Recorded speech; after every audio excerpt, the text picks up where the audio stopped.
Okay, aral tayo ngayon ng methods of obtaining humidity and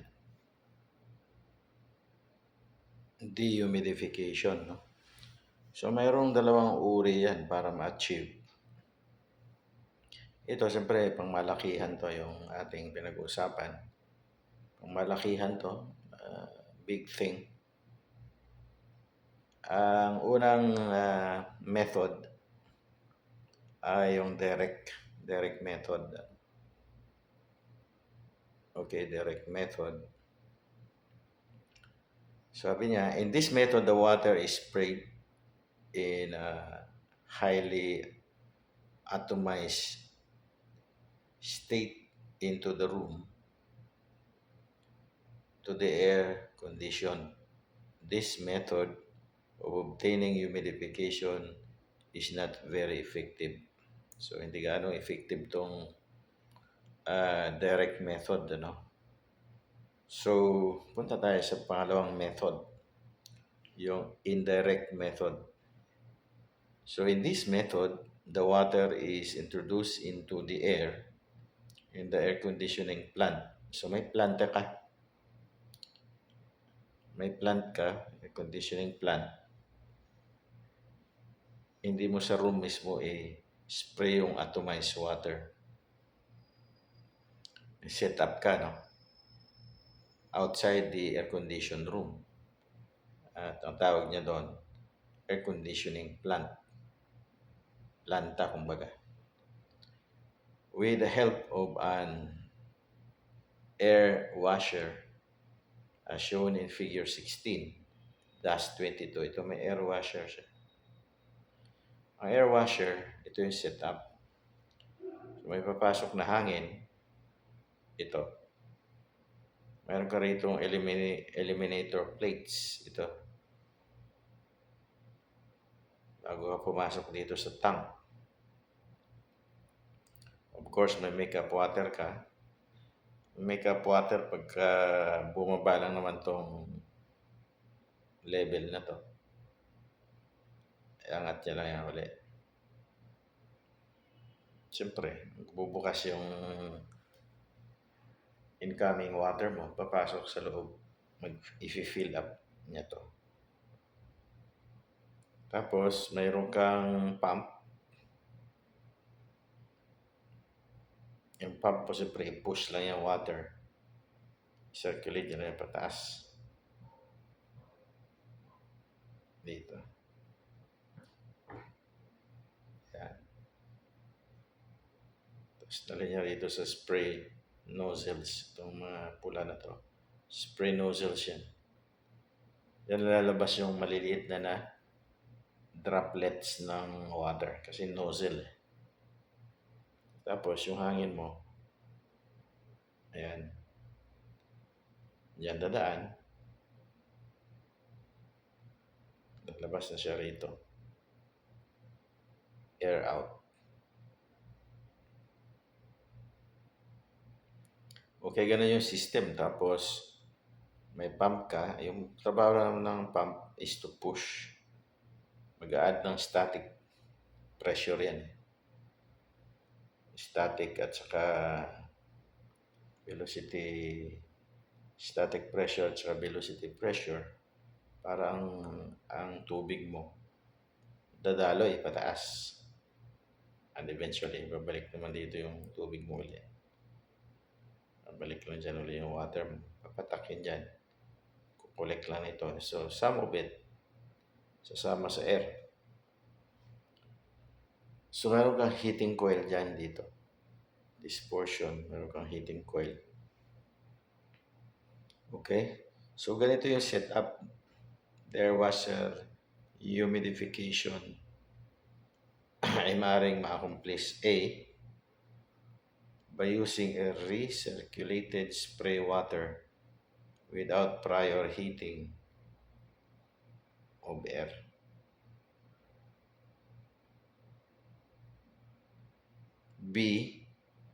Pwedeng by preheating the air, then washing it with the recirculated water.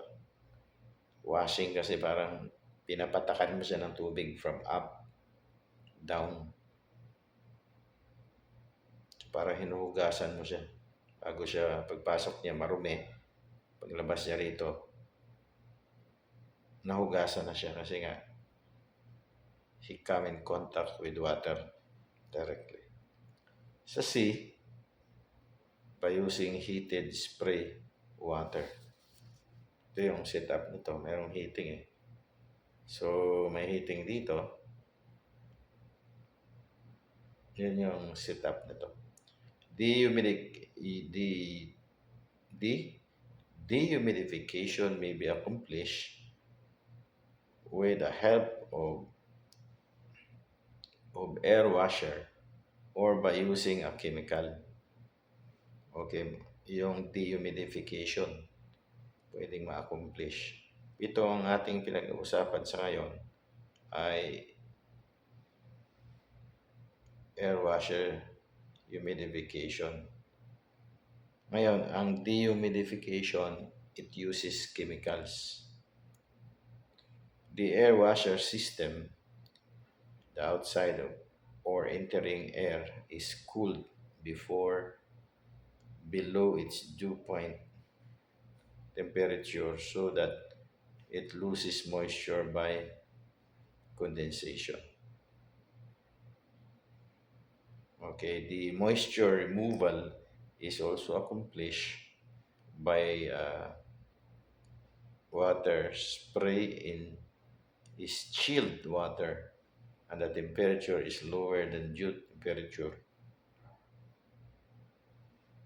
of entering air. Since they are leaving the air washer has its dry bulb temperature much below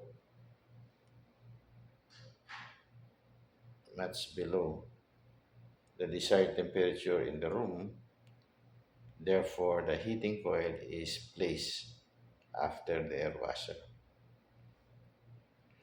The humidification may be also achieved by using chemicals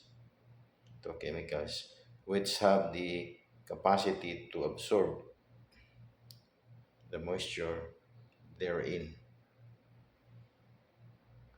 Two types of chemicals known as absorbents such as calcium chloride, and absorbents such as silica gel and activated alumina are commonly used for this purpose. Okay? So yun yung story ng ng method of obtaining humidification and dehumidification sa malalaking operation. Malalaking operation lang to. Okay? So, that's all for that method, no? Direct method. Punta tayo ngayon sa sensible heat factor. Okay, sensible heat factor. Ang sensible heat factor ay ito lang yung nasa psychrometric din ito.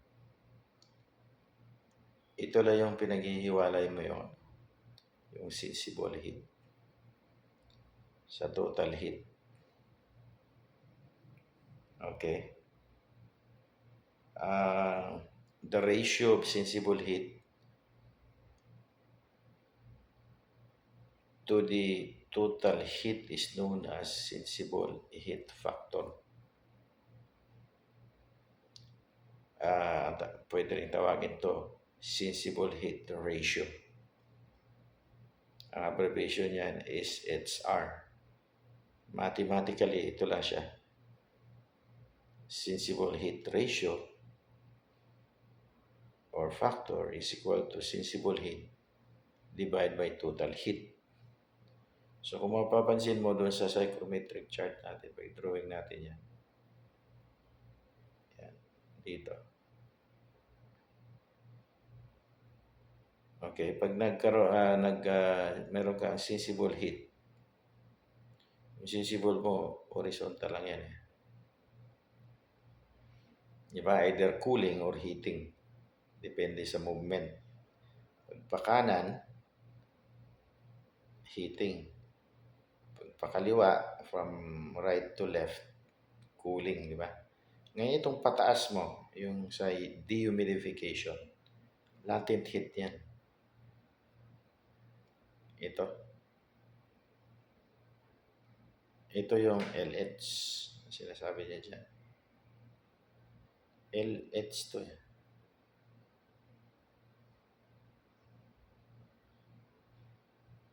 LH yan.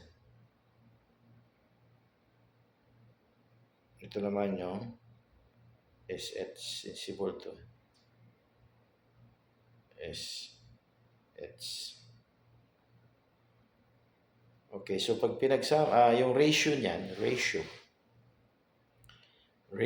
yung ibig sabihin, sensible heat over total heat. So yung total heat mo, ito na. Itong sensible heat, yan ang SH. At saka itong LH, latent heat. So, sensible heat over total heat is what we call sensible heat factor or sensible heat ratio. Okay? Iisa lang yan. So ngayon, pupunta tayo ngayon sa cooling and dehumidification. Cooling and dehumidification. So dalawa yan, no? Kinukool mo na, tapos nag-dehumidify ka pa. So combination yan.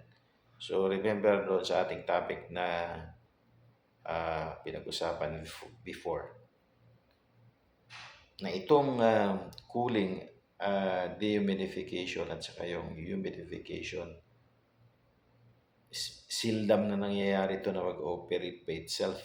Sabi ko nga, pag nagko-cooling ka, nagdi-dehumidify ka. Pag naghi-heating ka, nag-humidify ka. Sometimes, ano? So, sabi rito, dito tayo ngayon, cooling and dehumidification. Itong process na ito ay ginagamit nga natin to sa summer, no? Air conditioning to cool and dehumidify the air. Okay, the air pass over the cooling coil. Pass naman through a cold water spray. Okay. The dry bulb temperature as well as the specific humidity of air decreases. Okay, mamaya meron tayong graphical representation yan. The final relative humidity of the air is generally higher than the entering air. Dehumidification of air is only possible when the effective surface temperature of cooling coil, ito yung TW4 or TD4, is less than the dew point temperature, yung TDP, of air entering the coil. The effective surface temperature of coil is known as apparatus dew point, ADP. Okay. The cooling and dehumidification process is shown in figure 16-29. Punta tayo ngayon doon. Okay, ito na siya. Okay, ito yung kanyang proseso. So dito, ito yung ating specific humidity moisture content. No? Ito yung ating TB, dry bulb temperature. Okay, ito yung sinasabi niya kanina. In A, cooling and dehumidification. So, ayan. Yan yung proseso. So, in this case, tingnan mo, bumaba yung DH mo. 0.1 to 0.1. Okay. Pumunta siyang 0.2. Dito, bumaba yung, yan niya, bumaba yung from W1 to W2. Nag-dehumidify ka. Tapos, from point A, ito yung A mo, papuntang left side, ito, bumaba yung TD mo.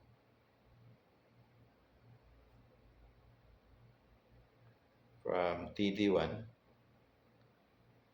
to TD2, di ba? Sensible heating, cooling, bumaba yung dry bulb temperature from TD1 to TD2. So, cooling yan. Ngayon, yung summary niyan, ito. Ito lang. Yung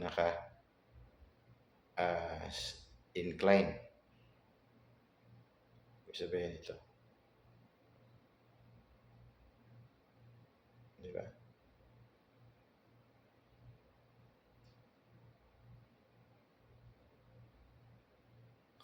Ito. Yan.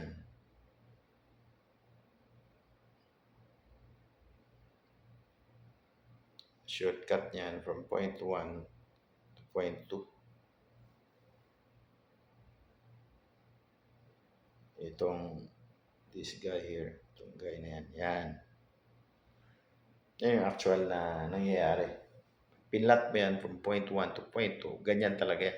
Pero it undergoes this humidification and cooling. So, may point 1 ka, you can locate your W1 and your TT1.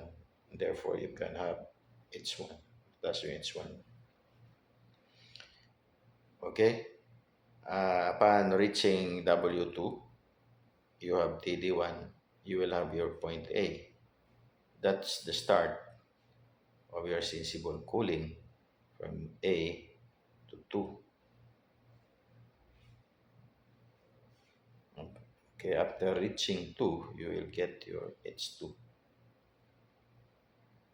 But of course, you can get your HA. So in this case, yung HA mo is lower than H1. Ito rin yung HA mo. Ito yung H1 mo. Okay? So, ganun lang yun.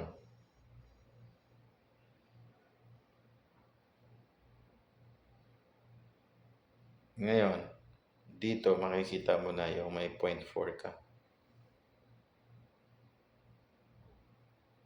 0.4 is your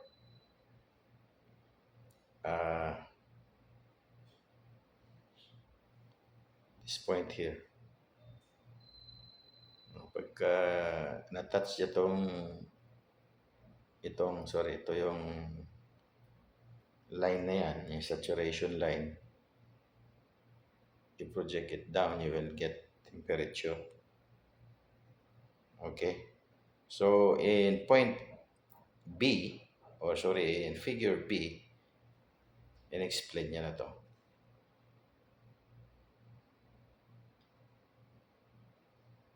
So, sabi rito, let TD1, dry bulb temperature of air entering the coil. Ito. Then, let TD-P1, dew point temperature of the air entering. Okay. Is equal to TD3.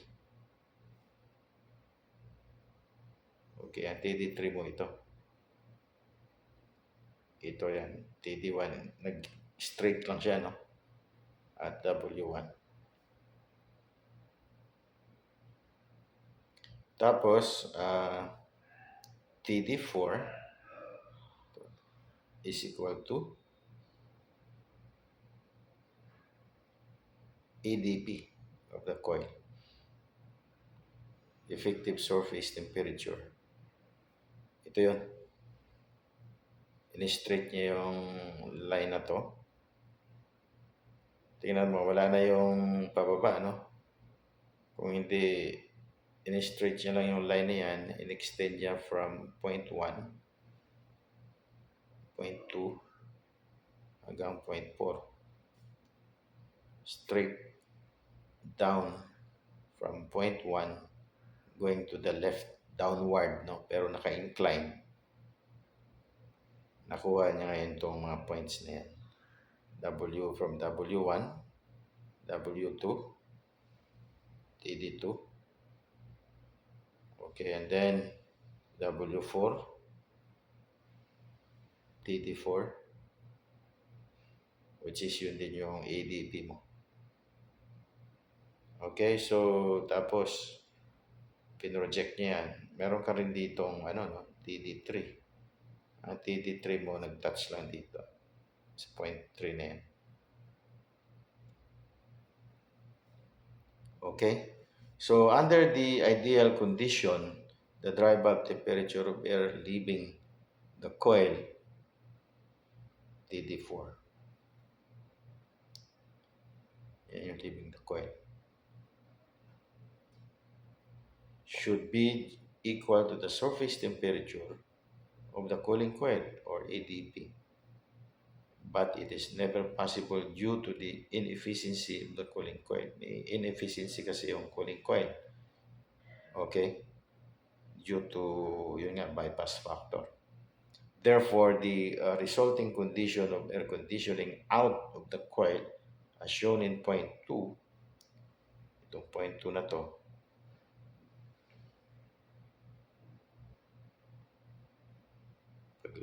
ayan, ito yung point 2. Ito. On the straight line joining the point 1 and 4, the bypass factor of this case, in this case, is by ito. Diyan pa rin yung bypass factor. Okay? So, yan. Delta T, no? Bypass factor mo, TD2 minus TD4 over TD1 minus TD4 is equal to TD2 minus EDP over TD1 minus EDP. Kasi nga TD4 mo is EDP. So, ang bypass factor niya ngayon is expressed in dry bulb temperature 2 and 1 and ADP. ADP ka or pwede na rin express in W1 minus W4 over W1 minus W4, W2 pala rito, minus W4 is equal to H1, sorry, H2 minus H4 over H1 minus H4. So, nandiyan pa rin kasi yung bypass factor mo. So, maraming expression. In other words, yung bypass factor. Pwedeng i-express sa ADP, pwedeng i-express sa W1, I mean sa specific heat ratio, pwede rin i-express in terms of enthalpy. May magulat kayo. Pinapahanap yung bypass factor. So, at least alam nyo na yung mga formula. Okay? Sorry. So, tuloy natin. So, ang nangyari ngayon,